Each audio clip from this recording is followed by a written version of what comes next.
Okey, selamat bertemu kembali. Semua saya lupa, saya belum buat ni kehadiran sekejap .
Saya tak dengar suara. Adakah masalah lain saya ataupun doktor?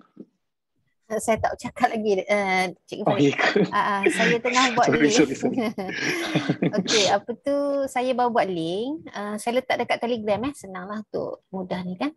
Untuk kehadiran lah, kita cover sekali lah pagi dengan petang Ke saya nak letak dekat chat sini juga. Right, dekat sini pun adalah untuk kehadiran pada hari ini. Right, so boleh kita sambung balik apa yang perlu kita teruskan untuk PA2 ni? Ready? Boleh. Okay.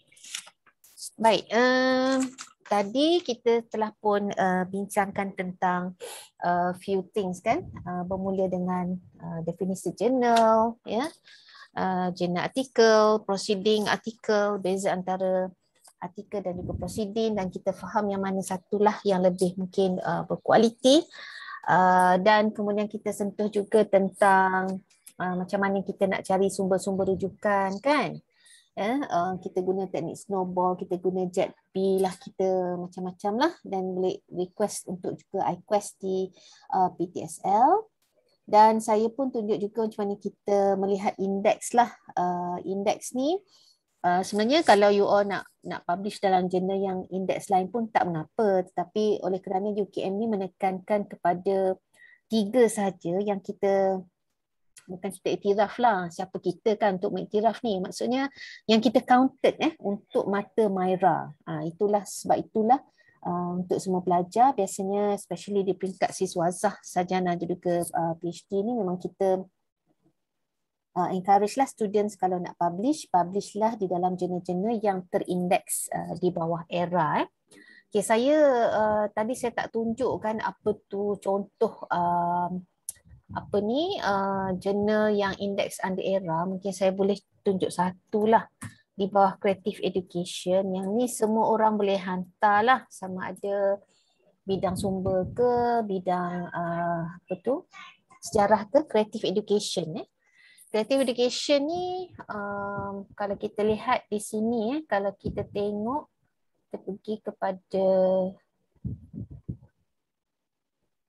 indexing. Ni dia punya website kan. Tadi kita nak tengok indexing kan. Kalau archive ni kita akan tengok apa kelas. Kalau kita klik pada archive ni, apa yang kita akan nampak? Volume issue.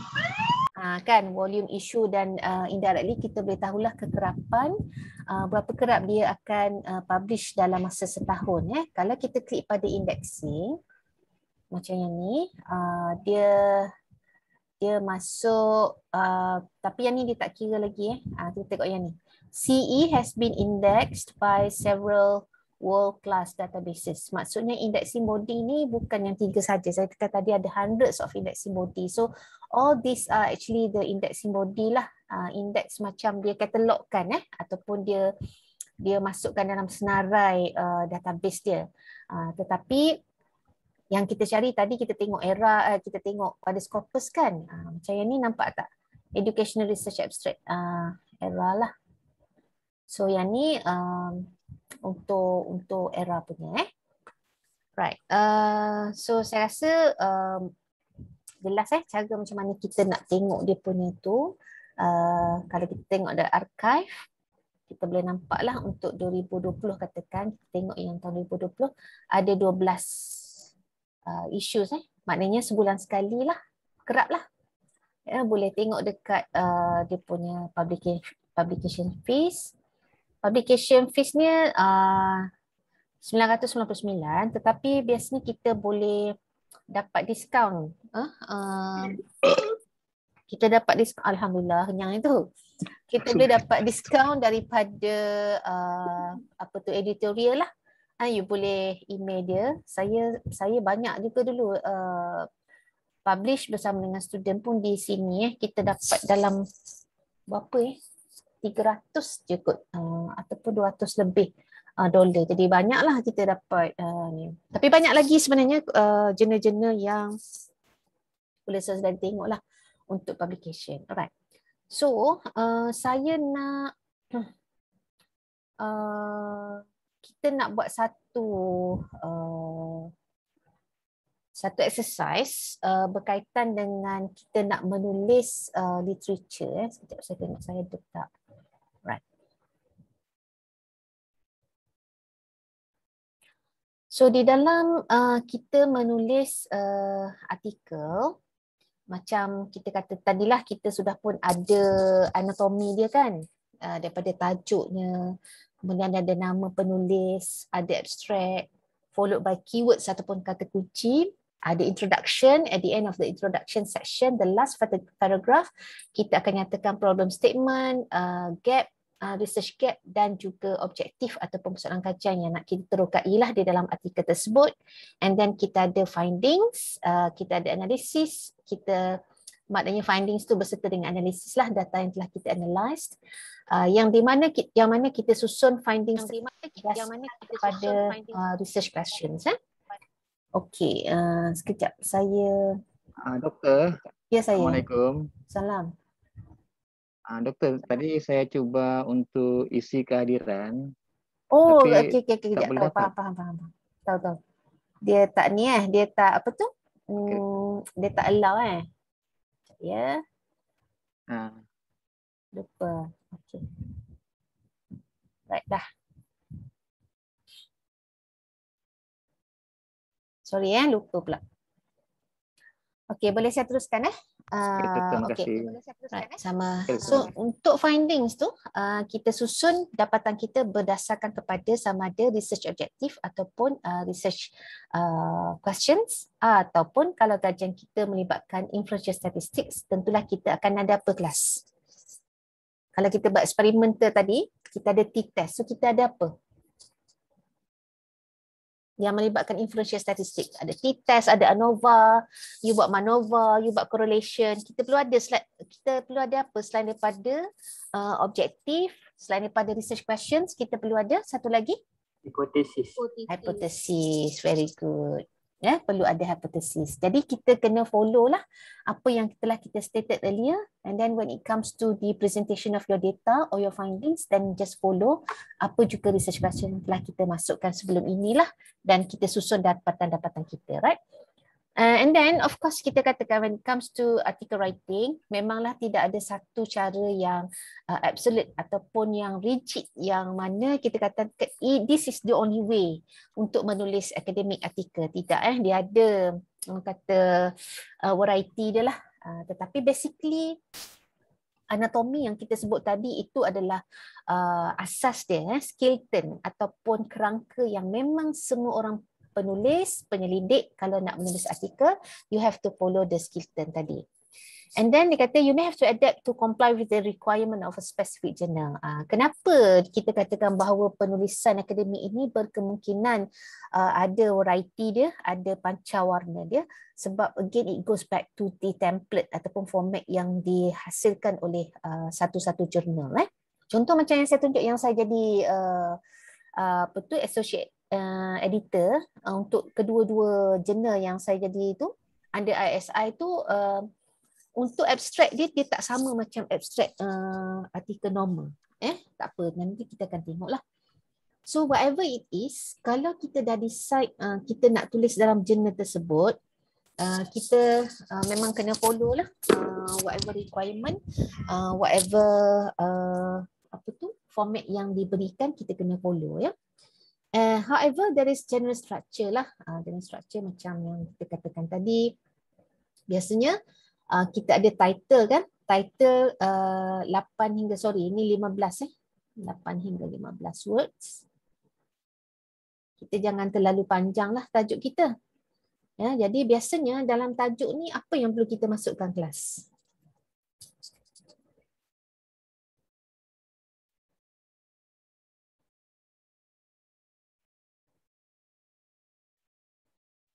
Ni dalam title biasanya kita akan masukkan variables ataupun pembeli ubah lah. Apa dia pembeli ubah ataupun kata kunci utama. Nanti kita akan tengok nanti ya. 8 hingga 15 dan biasanya dia akan menunjukkan juga nature of research design yang kita gunakan. Juga melibatkan siapa dia responden kita.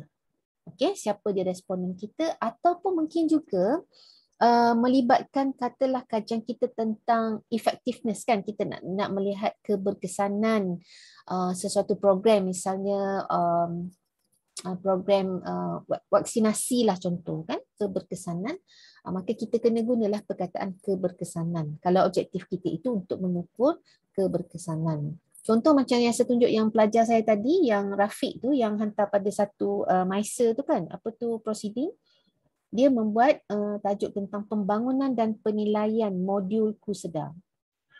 So maksudnya apa yang ditulis dalam artikel tersebut adalah tentang aktiviti pembangunan, ya, dia punya all the whole process lah tentang pembangunan, dan akhirnya dia juga mereport ataupun melaporkan tentang keberkesanan.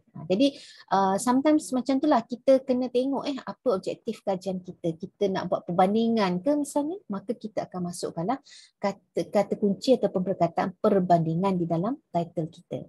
So all in all, title ni secara langsungnya akan memberi reflect kepada apa sebenarnya yang kita kaji, ya, apa dia pembeli ubah yang kita kena pasti dalam kajian tersebut, dan apakah sebenarnya yang kita terokai, sama ada kita lihat hubungan ke, perbandingan ke, perbezaan ke, keberkesanan dan sebagainya, ataupun just hanya untuk penerokaan, khususnya dalam kajian-kajian seperti kajian kes. So it depends on the nature of your research, what research design are you using, and then siapa dia research participants, dan apa dia pembeli ubah yang sesedari masukkan di dalam kajian, maka itulah yang kita akan cramkan di dalam title. Tapi tidak boleh terlalu panjang dan tidak boleh terlalu pendek. So rule of thumb dia between 8 to 15 words is just nice. Ada soalan tentang title setakat ni?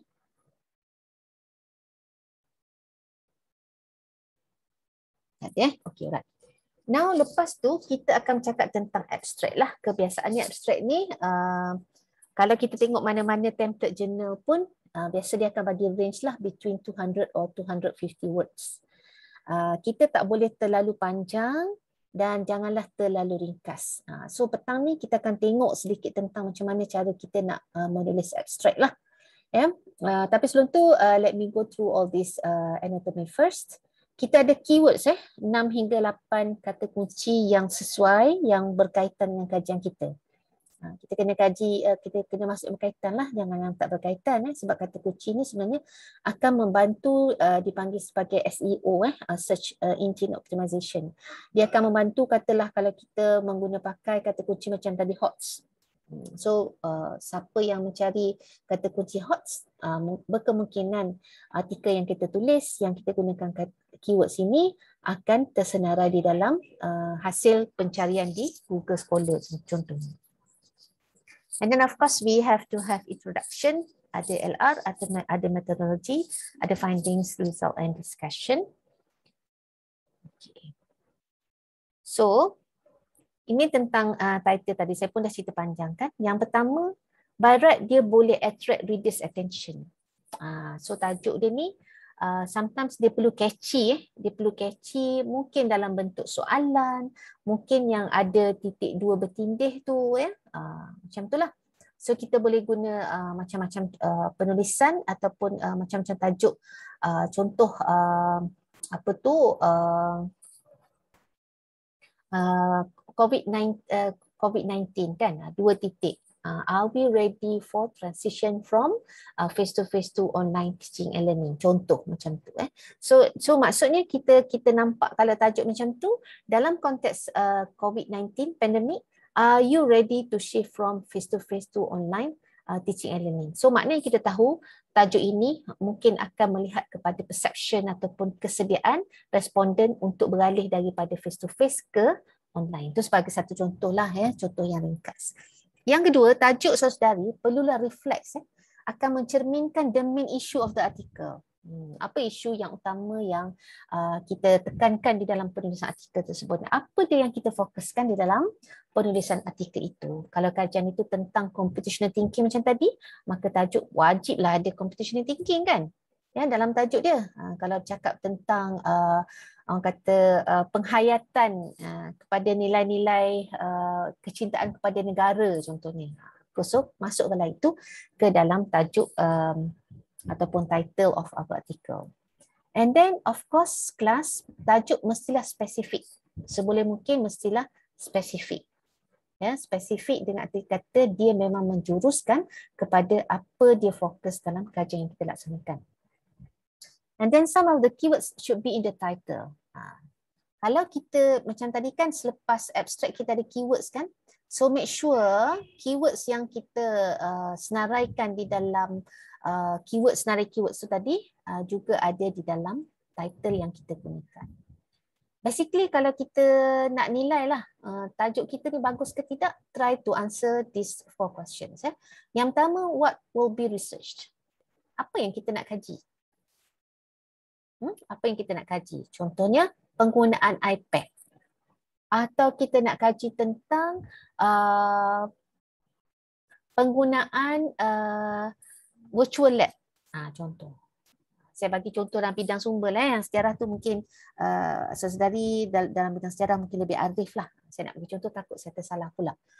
And then how will be the topic researched? Macam mana kita nak mendapatkan jawapan? Kita nak buat perbandingan ke, kita nak buat eksperimen ke, kita nak buat case study ke. So itu juga akan mempengaruhi lah. And then siapa dia population and sample?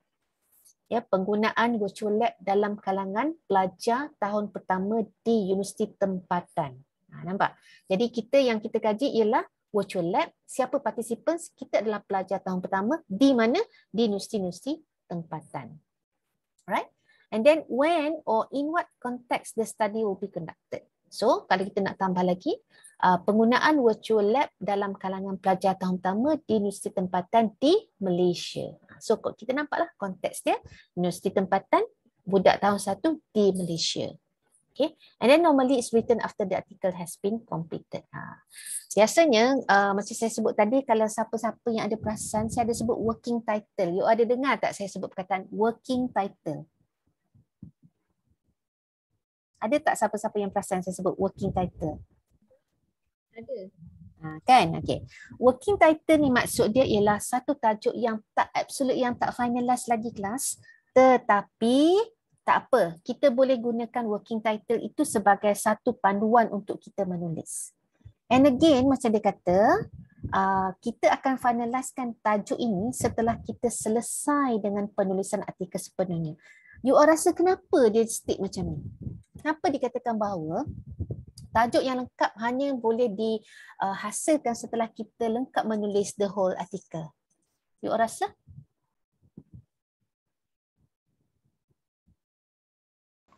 Sebab dapatan baru didapati bila dah siap artikel tu ditulis. Okey, berdasarkan kepada dapatan lagi. Objektif dah terjawab ke tidak? Okey. Ada lagi?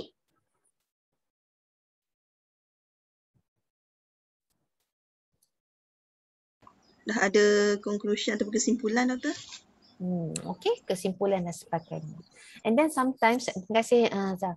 And sometimes kelas, especially when we talk about qualitative research, qualitative research. Macam kuantitatif ni mungkin dia agak sistematik. Maksudnya bila kita kata kita nak tengok perbezaan, kita nak tengok hubungan, dan kita kena pasti variable dia, kita kena pasti apa item yang akan mengukur, yang akan represent kepada konstruk-konstruk yang kita nak ukur nanti, yang kita nak buat correlation tu nanti. Maka once kita dapat data, itulah jawapan dia. Jadi kuantitatif ni dia agak sistematik. Maksudnya dia tidak terdedah kepada dia tidak terdedah kepada sebarang major change. Tetapi di dalam kualitatif, sometimes because in kualitatif dia very much based on data driven, kan, data sebenarnya yang menceritakan dapatan kita. Sebab kita masa kita buat kajian secara kualitatif, kita tak boleh nak predict apa sebenarnya dapatan kita. As compared to dalam kajian kuanti, kita dah tahu dah kita akan dapat set of data ni sebab kita menggunakan questionnaire dan data itu, apa yang kita dapat adalah apa yang kita tanya, betul tak? Tapi dalam kualitatif sometimes, kita ada research question ni. Tetapi bila kita buat interview misalnya, kita buat observation dengan pelajar participants kita, tiba-tiba dapatan kita itu menunjukkan satu perkara yang berbeza yang kita tak expect. Sebab tu dalam kualitatif kita always katakan bahawa expect the unexpected lah. And then sometimes data daripada kajian kualitatif itu akan menentukan hala tuju kajian kita. Akan menentukan bahawa kadang-kadang kita perlu menukar research questions. Kerana research questions yang kita tanya tadi berkemungkinan jawapan dia tidak tepat. Kerana dapatan yang diberikan kepada kita emerge daripada analisis data yang kita dapat daripada tematik analisis yang kita laksanakan itu menunjukkan satu bertahala tuju yang lain, ataupun maksudnya ada kemungkinan kita kena kaji, kena mengambil kira faktor ini. Jadi dalam konteks itulah kita kena ubah sedikit di dalam research questions kita ataupun research objective kita. Therefore akhirnya dia akan balik kepada title. So sebab itu dikatakan title ni kita do the refine process pada akhir lah, pada akhir pelaksanaan penyelidikan. Now kita masuk kepada abstract, kan. Setelah kita ada title tadi, kita masuk kepada penulisan abstract lah. Dan abstract ni, apa yang dimaksudkan abstract kelas? Kita dah nampak yang first tu adalah satu short summary, kan. Yang satu sinopsis lah kepada artikel kita. Jadi sama juga masa bila kita buat literature review, biasanya kita akan baca apa? Kita akan tengok pada abstract, kan. Nak tengok ni sesuai tidak ni, konten ni bersesuaian tak dengan keperluan saya. Kadang bila kita tengok dalam abstract, tak menjawab ni, tak sesuai ni. Jadi kita boleh keluarkan dia daripada list artikel yang kita nak baca. Jadi sebab itulah pentingnya apabila kita menghasilkan sesuatu artikel, abstract itu perlu ditulis dengan precise dan concise. Perlu menggambarkan keseluruhan apa yang ada sebenarnya di dalam artikel yang kita tulis. So apa yang perlu ada di dalam abstract should include yang pertama, a general statement of the context and issues tackled in the article. Jadi dia mesti bermula dengan satu statement umum, satu statement umum yang kita nak tackle di dalam artikel. Kemudian barulah kita masuk apa dia objektif kajian yang cuba kita capai di dalam penulisan kita. Sorry salah ejaan kat situ. And then kenapa dia penting, dan sedikit tentang metodologi. Mungkin metodologi kita panjang lah kalau nak cerita tentang sampling method, kan. Berapa orang, kenapa kita pilih itu, tak perlu. Kita hanya ceritakan secara umum tentang metodologi. And then summary of the main findings. Apa dia dapatan utama daripada objektif yang kita nak capai. Tapi biasanya di dalam abstract ni kita tak ceritalah to the extent that we explain all the mean and standard deviation. Kita tak letaklah sampai awal berapa, eta square berapa, tak ada. Kita just highlight apa dia dapatan-dapatan utama lah. Yang sehingga bila orang baca, orang rasa macam, we want to know more about this paper because I can see there are few findings that I need to explore. Contoh macam tu. And then of course kita ada sedikit conclusion at the end of the abstract that we have written. yang menunjukkan kepada apa dia contribution dia kelas. Apa dia sebenarnya added value daripada dapatan kajian kita ini kepada the body of literature lah. And then of course a bit on the implication, more or less lebih kurang sama lah. And then abstract mesti ditulis dalam single paragraph only. Kita janganlah pecah abstract itu pada beberapa paragraph tetapi macam saya katakan tadi, this is not the orang kata one size fits all sebab ada penulisan ataupun format bagi setengah-setengah jurnal yang memecahkan abstrak itu sendiri kepada sub-sub bahagian pula. Jadi indirectly bila kita menggunakan format yang diberikan oleh artikel tersebut ataupun jurnal tersebut, maka kita akan tengok abstrak kita tu akan ada banyak paragraf lah based on keperluan kepada artikel tersebut. Jadi tidaklah bermaksud kalau kita buat single ni kita salah. Dia bergantung pada format yang dikehendaki oleh jurnal yang mana kita nak terbitkan itu. And then jangan ada sebarang figure ataupun table ataupun in-text references. Tak perlu ada reference. Tak perlu macam dalam kurungan Lincoln and Goban 1992. Tak perlu. Keluarkan semua walaupun sebenarnya memang antara statement itu ada citation dia di dalam penulisan kita dalam artikel, tetapi di dalam abstract there shouldn't be any references. There shouldn't be any figure or table lah. Okay, so secara basicnya itu yang ada di dalam kita punya. So kita tengok contoh impact of pro-environmental preference on consumer perceived well-being, the mediating role of self-determination need satisfaction. So kalau kita lihat di sini, ini adalah contoh macam tadi, the study uses a conceptual research model. Dia ceritalah apa yang digunakan, data collection apa yang digunakan. Results indicated that two need satisfaction, competence and autonomy fully mediate the relationship between PEP and so forth. So maksudnya ini adalah dapatan lah, tapi saya nak skip yang ni lah. Okay. Ni saya nak tunjuk contoh satu lagi yang saya katakan dalam jurnal yang saya jadi associate editor tu, JIT Research dan juga JIP. Ini bentuk abstrak dia. Dia perasan tak kalau macam yang ni dia hanya dalam satu paragraf kan? Tapi jurnal ini dia beza sikit. Dia minta kita pecahkan apa dia aim and purpose, apa dia background daripada kajian kita, apa metodologi yang digunakan, apa bentuk contribution dan juga apa findings dia, apa dia recommendation for practitioners dan recommendation for researchers. Jadi kalau orang yang tak biasa kan, memang akan rasa macam susahnya nak menulis dalam jurnal ni.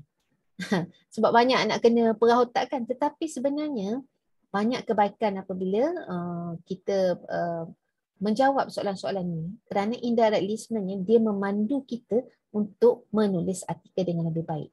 Especially kelemahan kita rakan-rakan pelajar semua. Saya tahu you all akan ada findings cantik, tak ada masalah. Tapi sebenarnya sometimes kita terlupa tentang apa dia recommendation pada researchers dan juga practitioner ni lah. Tapi bila once kita terpaksa menulis begini, so kita akan berfikir dengan secara lebih terperinci. Okay, tentang keyword saya katakan tadi, kita cadangkan untuk penulisan artikel perlu ada 6 hingga 8 keywords ya. Dan of course pemilihan keywords itu mestilah menunjukkan disiplin lah ataupun subdisiplin kita. Kalau kita tentang pendidikan sejarah, maka disiplin kita lebih pada pendidikan sejarah ataupun yang lebih besar education. Ini kita masuk pada pendidikan sejarah. Sumber teknologi mungkin masuk di bawah education technology. Subdisiplin apa pula? Subdisiplin tentang, mungkin kalau kita melihat tentang dalam sumber teknologi, kita lihat kepada emerging technologies. Kita tengok kepada DDR ataupun kita tengok pada instructional design, things like that. Dan juga theme yang kita guna pakai dan juga research design satu konteks lah. Okay, so kita tengok contoh smartphone usage, academic performance, new students, SEM-based approach, mediation and moderation.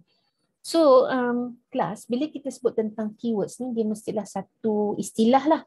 Ya, istilah yang lebih yang kata khusus, yang ada makna dia tersendiri dalam konteks kajian. Kita jangan gunakan kata kunci yang umum contohnya macam perbandingan, comparison apa kan, kita guna kata kunci seperti rich, kaya, dia tak tepat lah. Tapi kalau kita tengok macam contoh keywords yang diberi, smartphone usage, so kita nampak ini adalah satu niche ataupun area of research yang tersendiri. Academic performance kan dia ada macam entity ataupun dia ada macam boundary dia yang tersendiri ya. University students kan. And then SEM based approach. And then mediation moderation. So inilah kata-kata kunci yang ada makna yang tersendiri di dalam bidang kajian yang kita laksanakan. Right. So saya nak stop di sini dulu sebab saya nak mengajak you all hasilkan satu abstract menyusun satu abstract. Okey.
Okay, nampak ke yang saya buat jadual ni?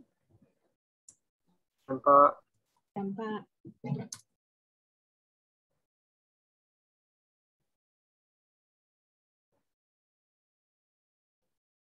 Okay, so basically saya telah pun masukkan apa dia point yang perlu ada di dalam abstract lah. Kita akan mulakan dengan satu general statement. Kita ada indicate apa dia apa tu objektif yang nak kita capai dalam kajian